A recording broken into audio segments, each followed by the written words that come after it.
How long could you actually last in a medieval village? It sounds simple enough until you find yourself there, alone, with no modern tools, no guidance, and no idea how anything works. Most people today would not survive even a week. Let's test your odds. First, you'll need food. Hope you are not too hungry, because that will not help. The average medieval villager lived mainly on bread, but not the soft white kind from the supermarket. This was heavy, sour bread made from rye or barley, and if you were not careful, it could chip a tooth. Think of that fruit cake your aunt brings every holiday that sits untouched until February. Most villages had only one communal oven, since building and maintaining one was costly. You would have to line up with your neighbors, waiting your turn to bake.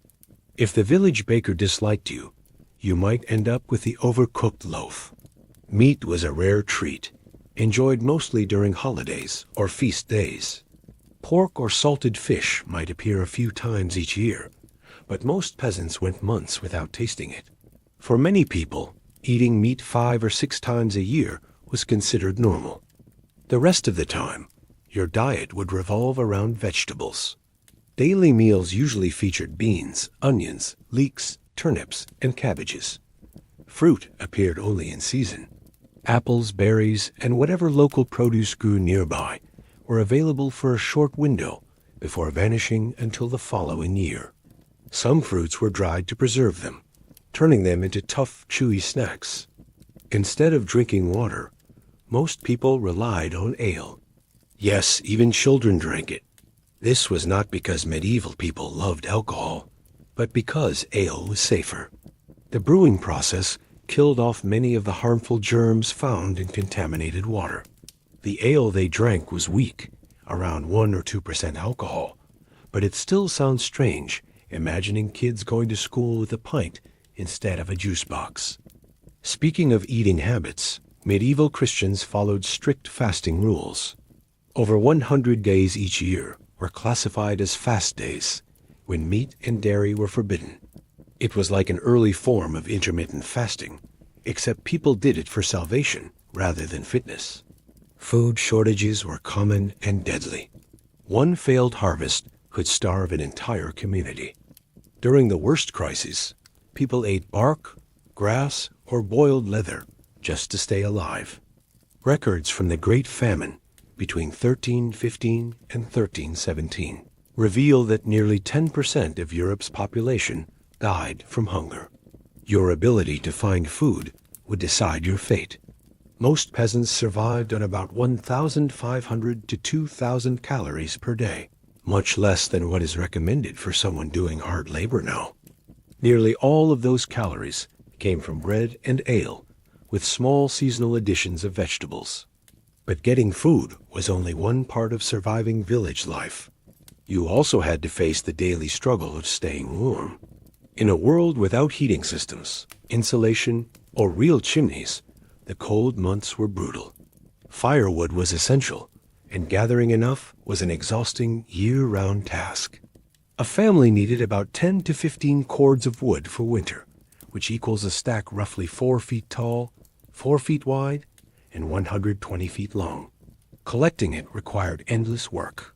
Women and children spent long days gathering fallen branches, while men cut logs whenever they were not tending the fields. Stealing wood from the lord's forest was forbidden and severely punished. Many lords hired foresters specifically to catch anyone taking wood illegally. Penalties ranged from heavy fines to public whipping. Getting caught stealing firewood was like stealing your neighbor's internet today, except instead of embarrassment, you might lose a hand. Court records from medieval England show that wood theft was one of the most common crimes in manorial courts. People also burned peat, dried dung, straw, and other scraps when wood ran out. These alternatives produced more smoke and less heat, but were better than freezing. Most homes had no real chimney until later centuries. Instead, there was a simple hole in the roof called a louver to let smoke drift out. The result was thick, smoky air that filled every room. People lived in constant irritation, coughing and rubbing their eyes. Skeletal remains from the period often show carbon buildup in the lungs, proof that medieval people spent their lives breathing smoke. At night, warmth mattered more than comfort or privacy. Entire families often shared one bed near the fire, huddled together against the cold. Body warmth was precious on cold nights. The idea of personal space did not exist until people invented central heating. Beds were usually plain wooden frames strung with ropes or leather strips to create a springy base, covered with a mattress stuffed with straw. Blankets were made of wool or fur, if you were fortunate, and most people slept in their daytime clothes to stay warm. A few months ago, I had no idea what a health ring even was, until my fiancé got one for me, and I was honestly amazed. It tracks my stress levels, and I discovered that some supplements made my stress score rise sharply, while others actually helped lower it. After making some changes based on that data, I genuinely feel 10 years younger. My wife uses hers mainly to track her menstrual cycle and has become obsessed with her sleep quality score. Right now, there is a limited time 69% discount available, though I am not sure how long it will last. It currently costs only $60, which is a bargain. This model gives the best value for money, since other health rings often cost around $350, yet offer fewer features. The company managed to keep the price low by avoiding big retailers such as Amazon and Walmart, who normally raise the price and take large profits, forcing customers to pay several times more. If you are watching on television, you can check it out by pausing the video and scanning the QR code with your phone camera, or by clicking the first link in the video description. Back to medieval homes. Open hearths were incredibly wasteful. Placed in the middle of the room, these open fires lost most of their heat straight up through the roof hole.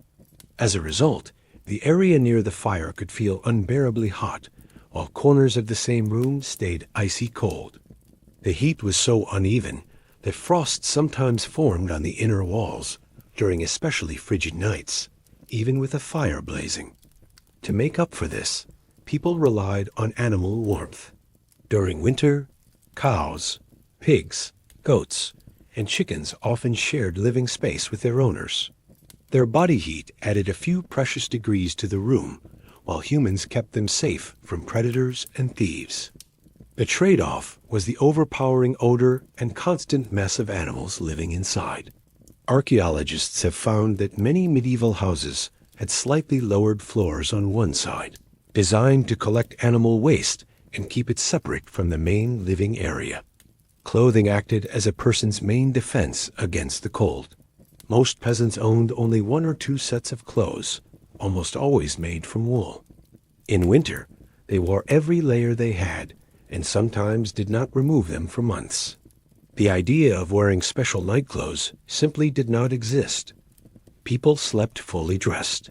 Wool remained the preferred fabric because it stayed warm, even when wet, an important quality in the damp and drafty homes of medieval villages. By the later Middle Ages, heating technology had improved a little.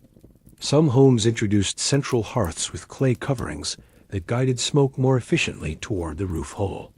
Wealthier villagers might have basic stone chimneys by the 15th century, though these were still uncommon.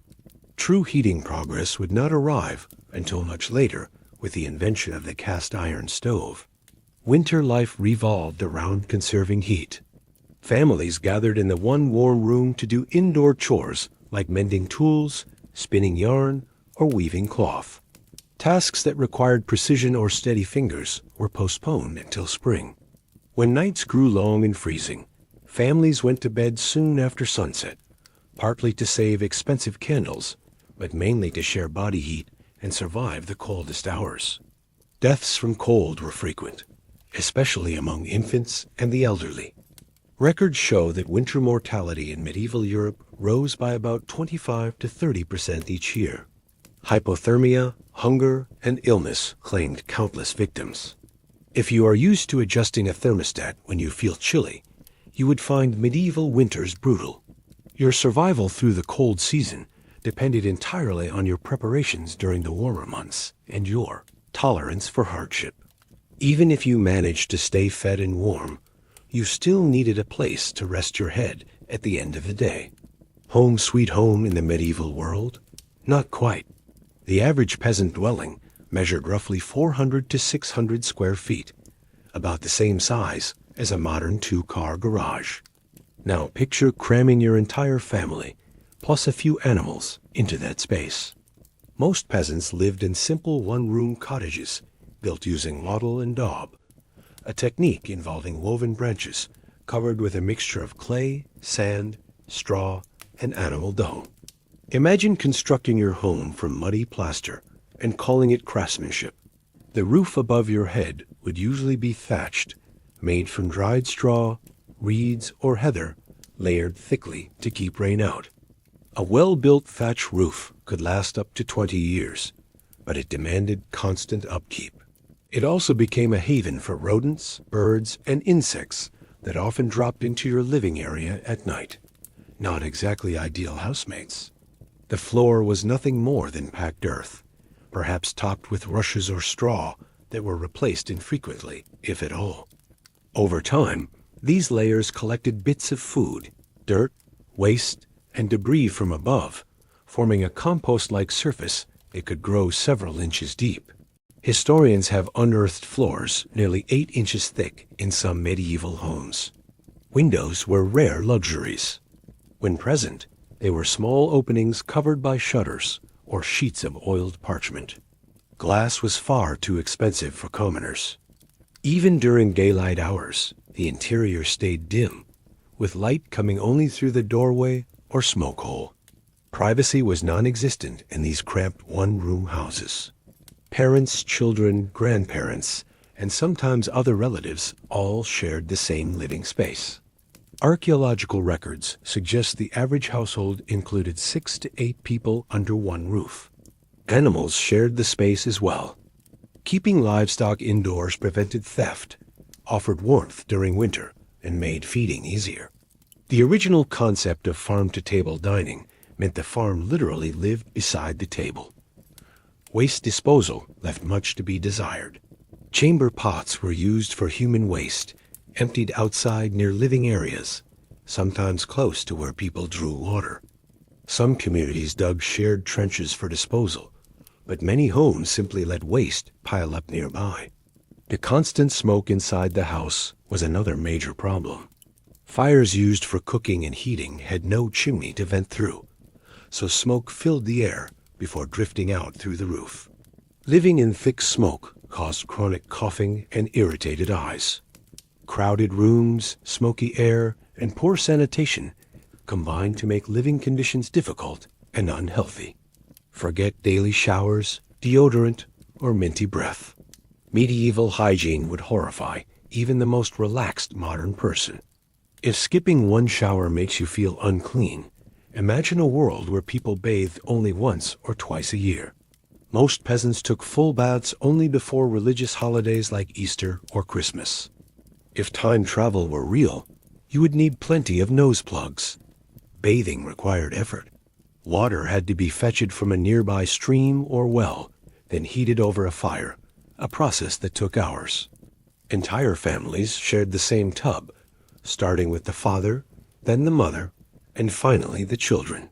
By the end, the water was cold and filthy. Soap existed, but was harsh and unpleasant. It was made from animal fat, mixed with lye from wood ash, which irritated the skin and stung the eyes. Softer soaps made from olive oil were available only to the wealthy. Between baths, people cleaned selectively. Faces and hands were washed daily using water from a basin, but the rest of the body stayed unwashed for long periods. To mask body odor, people wore perfume pouches, rubbed herbs into clothing, or used scented oils. Lice, fleas, and bedbugs were constant companions for everyone. Infestation was a shared experience across all classes. Removing them became a social ritual, one of the few grooming activities that brought medieval families together. Family members often removed lice from each other's hair and clothing while talking or telling stories. What passed for medieval relaxation was sitting together and picking bugs while chatting about the day. Dental care was nearly non-existent. People occasionally rubbed their teeth with twigs, rough fabric, or their fingers. Some used gritty pastes made from crushed shells or ashes to scrub away buildup. Many never cleaned their teeth at all. By the time people reached 40, it was common to have lost most or all of their teeth. Proper sewage systems did not exist in most villages. Human waste was dumped into streets, trenches, or nearby rivers, often the same rivers used for drinking water further downstream. Water for cooking and drinking usually came from wells, springs, or streams that could easily become polluted by animal and human waste. This led to frequent outbreaks of waterborne illness. Laundry was an exhausting task, so clothing was washed as rarely as possible.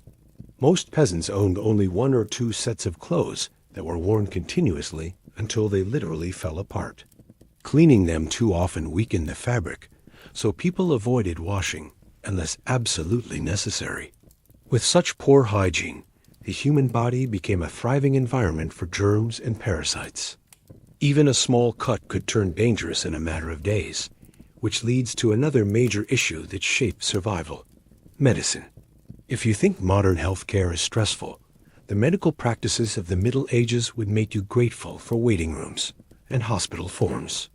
Becoming ill or injured often meant enduring treatments that were painful, pointless, or even deadly.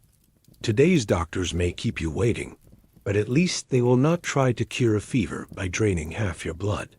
Medieval medicine revolved around the idea of the 4 humors: blood, phlegm, yellow bile, and black bile.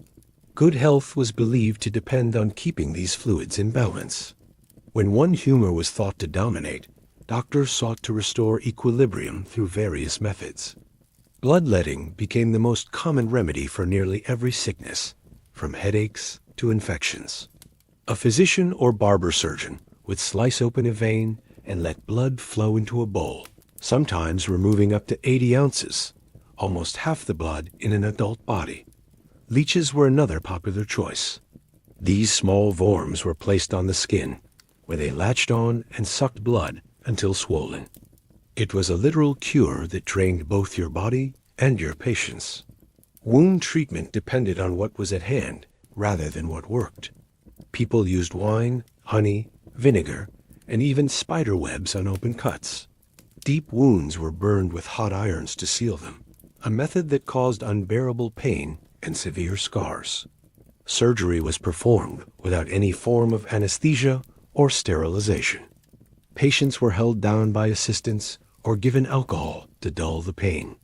Surgeons focused on speed rather than precision, and the best could amputate a limb in under a minute while the patient screamed in agony. Childbirth posed enormous risks. The chances of a mother dying in labor ranged from 1 to 2% for each birth. Since women commonly had 6 or 7 children, many did not survive all their pregnancies. Disease was another constant threat. The Black Death in the 14th century wiped out a massive portion of Europe's population, and outbreaks returned again and again for centuries.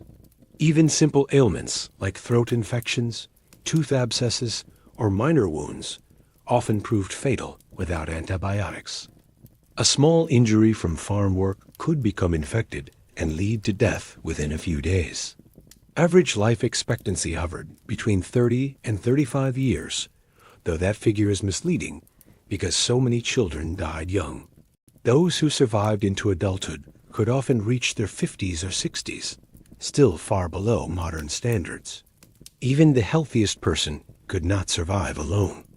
Life in the medieval world depended entirely on cooperation. Villages were more than clusters of homes. They were interdependent communities where neighbors shared labor, food, and protection. Working together was not optional. It was the only way to live. Isolation almost always meant death. Life in a medieval village depended not only on personal skill, but also on one's position within a tightly connected community. Survival was a group effort. Large undertakings such as reaping crops, stacking hay, and constructing barns required everyone's involvement. These were not optional gatherings. They were essential duties where failure meant hunger, not embarrassment. The entire village worked together out of necessity. Tools and supplies were shared among households, forming complex systems of mutual borrowing. A single plow might serve 10 families.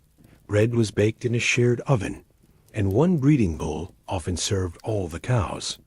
Refusing to assist with communal labor or to share equipment brought harsh penalties. Local courts could issue fines to those who neglected their duties. In serious cases, offenders might lose access to common fields, suffer social isolation, or even be expelled from the settlement. Every person had a defined role according to age, ability, and gender. Men took on plowing, construction, and other heavy field work. Women handled the home, gardens, dairy animals, and spinning while also helping with the harvest. Children were not idle either. They watched younger siblings, chased birds from crops, collected kindling, or tended small animals. Living apart from others was not only rare, but also regarded with suspicion. Those who avoided participation risked being accused of sorcery or evil dealings. In a world where cooperation meant survival, anyone who rejected community life became an object of fear and distrust. Important occasions were collective efforts. Weddings, funerals, and births brought neighbors together to provide food, labor, or assistance. These events were more than social customs. They were vital systems that kept families from collapsing in times of trouble. Gossip acted as both communication and social control, spreading news, warnings, and moral judgments swiftly through the settlement. A person standing in the village depended on diligence, generosity, and respect for tradition. A poor reputation could lead to being denied help when disaster struck. Marriage arrangements reflected the practical needs of the community rather than romantic feelings. Unions were made to preserve property, link useful trades, or strengthen family connections.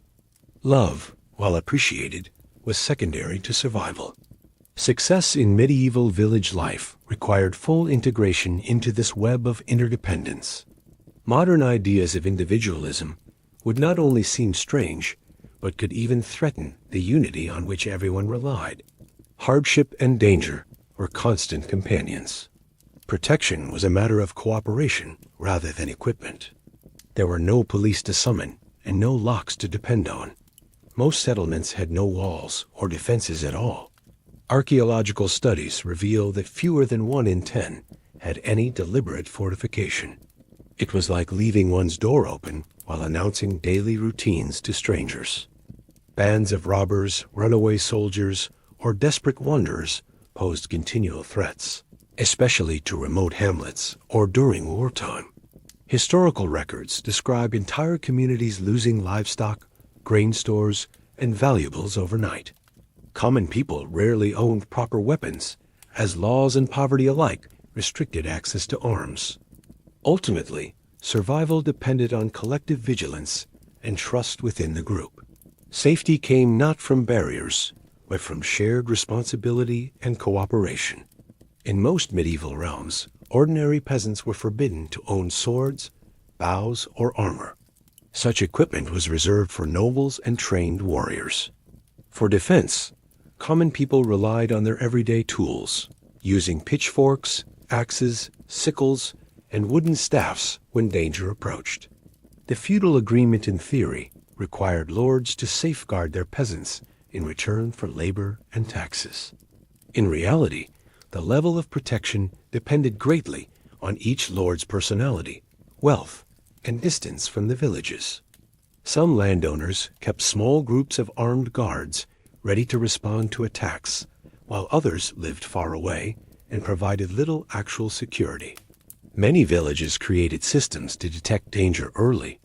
Watchmen were stationed in church towers or on nearby hills to keep lookout. Bells served as communication tools, with different ringing patterns warning of different threats. One pattern signaled a fire, another warned of raiders, and others indicated various emergencies. Traveling outside one's home settlement was never without peril. The roads that linked villages often passed through forests and empty stretches where ambushes were frequent. People preferred to travel in groups, even for short distances, since numbers increased safety. Nighttime was especially dangerous. With no reliable lighting, darkness gave perfect shelter to robbers and attackers. Villages therefore enforced curfews, not as strict social rules, but as necessary measures for survival. After sunset, families locked their doors, gathered their animals indoors, and avoided unnecessary movement. Within the community, punishment for wrongdoing was intended to serve as a lesson for everyone. Devices like stocks and the pillory stood in public squares for all to see. Medieval justice focused less on reform and more on making sure others feared the consequences of theft or dishonesty. Children were taught self-defense and safety awareness from an early age. They learned where to hide, which routes to take, and where families should gather in case of an invasion. Even their games reflected these lessons, as activities like hide and seek provided practice for escaping notice or finding safe shelter during real threats. Spiritual security mattered just as much as physical defense. Villagers believed that the ringing of church bells could drive away demons or storms. Crosses and other holy symbols marked the outer limits of settlements, thought to form invisible shields against evil forces. During crises, communities turned to faith for strength. Special prayers, processions, and ceremonies were held to call upon divine guardianship. How long one might endure life in a medieval village depended on far more than endurance or strength. Success required the ability to adjust to a world shaped by shared responsibility, scarcity, and unpredictability. The modern preference for solitude, privacy, and convenience would need to yield to collective life, cooperation, and a readiness to face discomfort together.